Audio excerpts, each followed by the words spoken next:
Jadi sebabkan dia pun lawa kan, aku pusing apa dia, aku tengok dia. Itu ngomong. Oh. Saya ingat khabar lah. Kau tu ni mah. Panggil ni serius sangat. Aduh.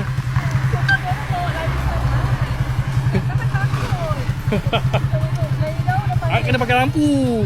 Lampu dah habis. Kau nak balik ni? Tinggal ni lah. Orang yang buat untuk orang itu. Oh, okey baik. Terima kasih ya. Bismillahirrahmanirrahim. Alright. Bismillahirrahmanirrahim.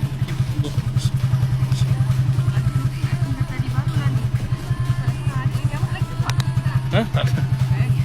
Okey. Bismillahirrahmanirrahim. Allahu Akbar.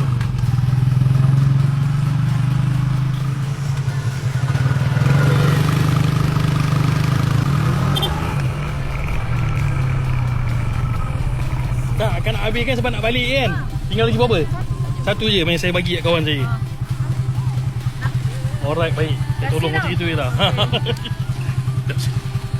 Bismillahirrahmanirrahim. Okey, selesai. Sekejap, bawa kat orang. Terima kasih banyak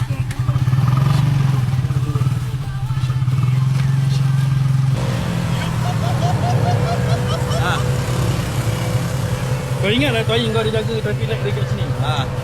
Toyin ada akak tu lalu daripada Agro tadi.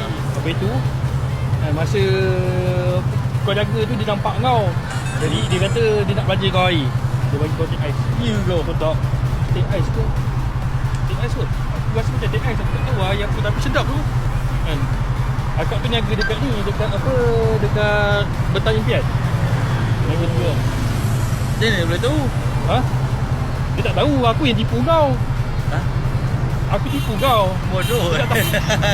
Itu bukan cerita dia yang betul. Bodoh. Cerita yang betul dia aku lalu kat situ. Cerita dia yang betul aku lalu kat situ kan.